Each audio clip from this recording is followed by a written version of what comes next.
Okay, the network is a bit bad, but then I hope you'll be able to watch this video anyway because it's going to be a very interesting one. Thank you very much for joining us once again. It is Serious Matters on TV, and my name is Olukunle Ibrahim. And yes, we have something as a form of updates that we're going to be discussing, and that is the visit of Asiwaju Bola Ahmed Tinubu. We had somebody who was on that trip, on the trip with him, who actually has a first-class information as to what happened inside there. We'll be doing it out to you in a moment. But before we do that, may I just paint the police, the Nigerian police, in a very, very beautiful color by showing you this video where we had some police officers help a commuter, a road user, with changing his tire on the dreaded Kaduna-Abuja expressway. Let's watch this video quickly. And the tires they got a flat tire on the road, so the policemen on the Kaduna-Abuja Express Road Patrol are fixing the tire. So it is not only the bad side of the police that you can see. As you can see, the distance of the vehicle, and as you can see, the man is very happy. Other upcoming vehicle, the place is a very bad place, so we have to stop behind and make sure that the tire is fixed so that the movement can commence once again.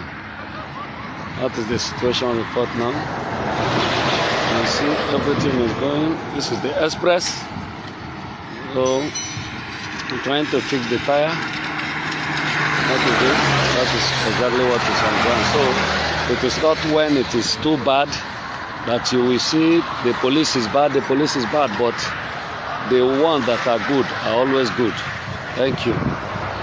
So those are the policemen. You can see the express.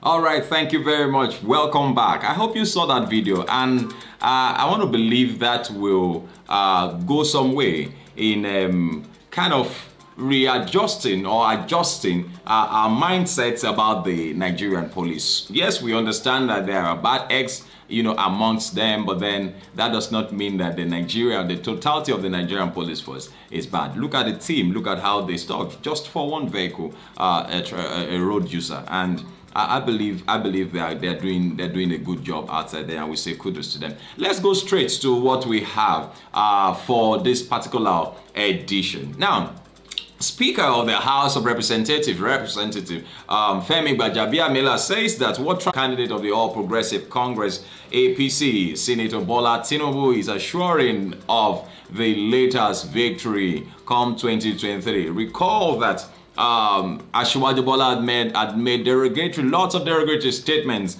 about former President Olusegun Obasanjo in time past, but then yesterday we saw,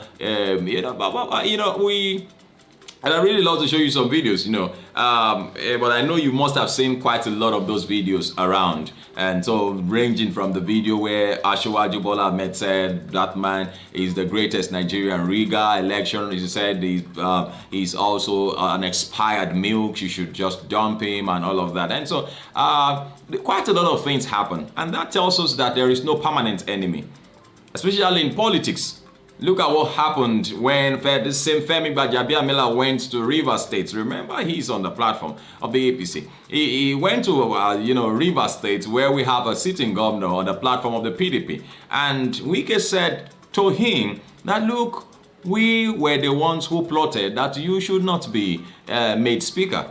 And the people who we plotted together went behind and said you should be. And then they went behind and made you, what you are today. And when the representative, the House of Rep Speaker, took on the podium, he went back, he also answered and said it's unfortunate. That's the way life is. It's a twist of life, where the same thing happened because the same people who you conspired with against him were the same people who met again to conspire against you during your primaries. And so that tells us that there are no permanent enemies, especially in politics. No permanent enemies, especially if you are the one to even watch your back when people say, we are behind you, don't worry, just keep moving. Now let's go on. Gbajabiamila made the statement on Thursday earlier on today while speaking at the Surulere local government area APC meeting in Surulere, Lagos. The speaker, who was present at a closed-door meeting between Obasanjo and Tinubu on Wednesday in Abeokuta,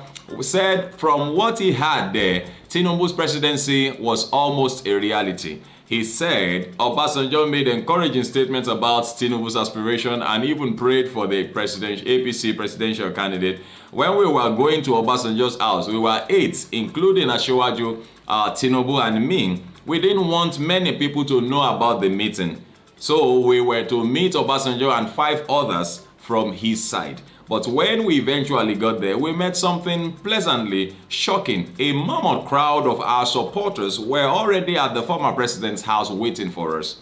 Now, so Obasanjo told Asiwaju Tinubu to pick 3 people from his side and that he would pick 3 from his side to meet behind closed doors.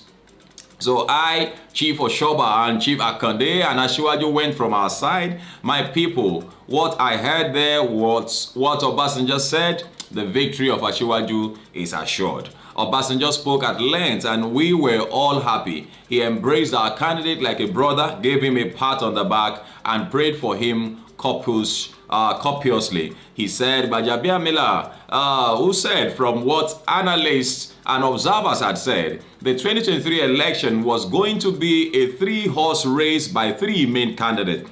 It's good that, of course, the likes of Peter Obi are now being recognized, because, you know, before it used to be 2 major parties, but now we have 3.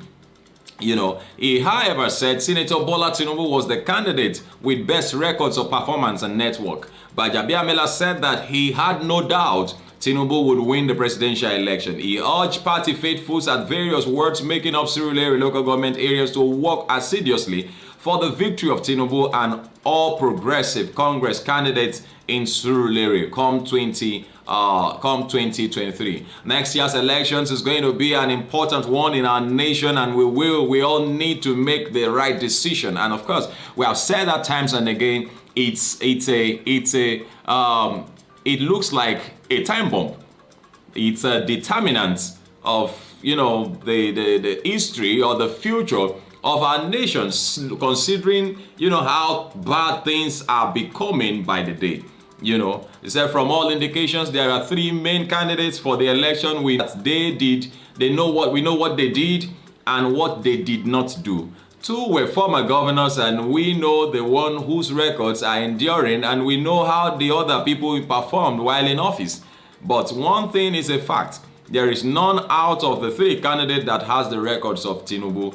He is the best of them all, and I don't have any doubt in my mind that he would win come 2023, he said. Gbajabiamila thanked the people of the local government area for their support for him and for giving the opportunity to serve them. He said that he considered being elected to serve as an honor and would continue to redeem his electoral promises to impact lives in the area. Everywhere you go in Surulere, it is Gbajab this, Gbajab that. In terms of roads, hospitals, street lights, and others, you see with Asiwaju Bola Tinubu, what we have expected him to say. But then the platform is open for you. Please feel free to drop your comments. And for those people who feel that we are using this platform to promote a particular candidate, maybe Peter Obi, no, that is not true. We talk about every candidate. I mean, though, yes, like I want to say, your opinions matter a lot.